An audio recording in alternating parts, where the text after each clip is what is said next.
চলে আসছে আর দিনের আলো চলে যাচ্ছে। তো নীলাদ্রিতে যাচ্ছি। নীলাদ্রির একটি ছোট্ট দৃশ্য আমরা আপনাদের কাছে উপস্থাপন করছি। টাঙ্গুয়ার হাওর থেকে নীলাদ্রি যাবার জন্য যে নদী ব্যবহার করা হয় সেই নদীতে আমরা আছি।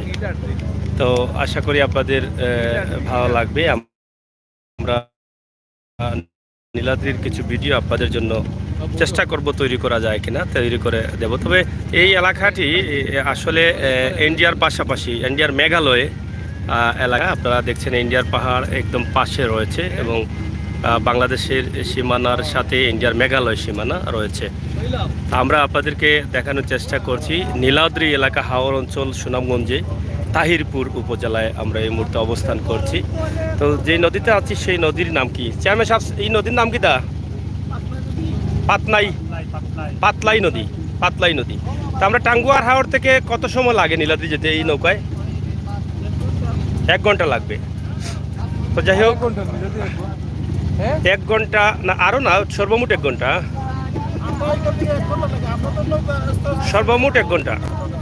তো যাই হোক, আপনারা যদি টাঙ্গুয়ার হাওরে আসেন তো এই নৌকাতে 1 ঘন্টা লাগবে আপনাদের নীলাদ্রি যেতে। তবে নীলাদ্রি ইদানিং কিছু মানুষ নীলাদ্রি চিনতে সক্ষম হয়েছে এই কারণে, আপনারা জানেন যে সিলেট, সুনামগঞ্জ, কুমারগাঁও বাস টার্মিনাল থেকে নীলাদ্রি নামে কয়েকটি ভালো ভালো বাস, এসি বাস সহ চালু করা হয়েছে, যার ফলে নীলাদ্রি নামটা অনেকেই চিনেছেন। আমি এর আগে নীলাদ্রি জানতাম না, কিন্তু যখন নীলাদ্রি বাস দেখেছিলাম তখন 2-1জনকে প্রশ্ন করেছিলাম যে নীলাদ্রি নাম কেন। তখন অনেকে বলেছিলেন যে নীলাদ্রি সুনামগঞ্জের ওদিকে একটি সুন্দর জায়গার স্থানের নাম আছে, সেই নামেই কিন্তু নীলাদ্রি বাস রাখা হয়েছে।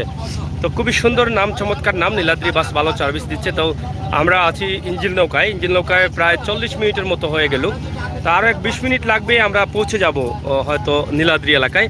তো সম্ভবত সন্ধ্যা হয়ে যাবে ওই জায়গায় যেতে যেতে, আর আমরা লাইভ দিতে পারবো না।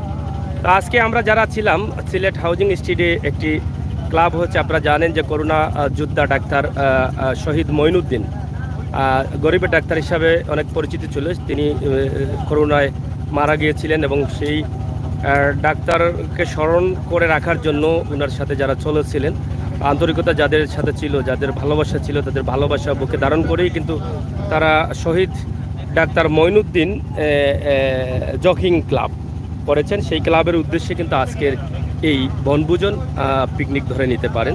এখানে প্রত্যেকের গায়ে গেঞ্জি আছে, আপনারা দেখছেন, সেই গেঞ্জিতে লেখা আছে ডাক্তার মঈনুদ্দিন জগিং ক্লাব। তো সেটা হাউজিং স্ট্রিটে স্থায়ী একটা কার্যালয় হচ্ছে। এটা কিন্তু অনেক বড় বিষয়। অনেক সংগঠন হয়, ক্লাব হয়, কিন্তু স্থায়ী কার্যালয় থাকে না। শহরের ভিতরে এটা অনেক বড় আকারের রূপ নেবে। এখানে অংশগ্রহণ করেছেন সিলেটের বারবার নির্বাচিত সাবেক panel mayor councillor Rezaul Hasan Kayes Ludi. তো উনিও কিন্তু এটার নেতৃত্ব দিচ্ছেন এবং ওনার সহযোগিতায় কিন্তু এই সংগঠনটি হয়েছে এবং আজকে আবার আমরা এখানে ঘুরতেও আসা ওনার প্রচেষ্টায়। তো এই যে ইন্ডিয়ার কাছাকাছি আমরা চলে আসলাম, এটা দেখে আপনাদের কাছে ভালো লাগছে, আমাদের ভালো লাগছে। এখানে একটি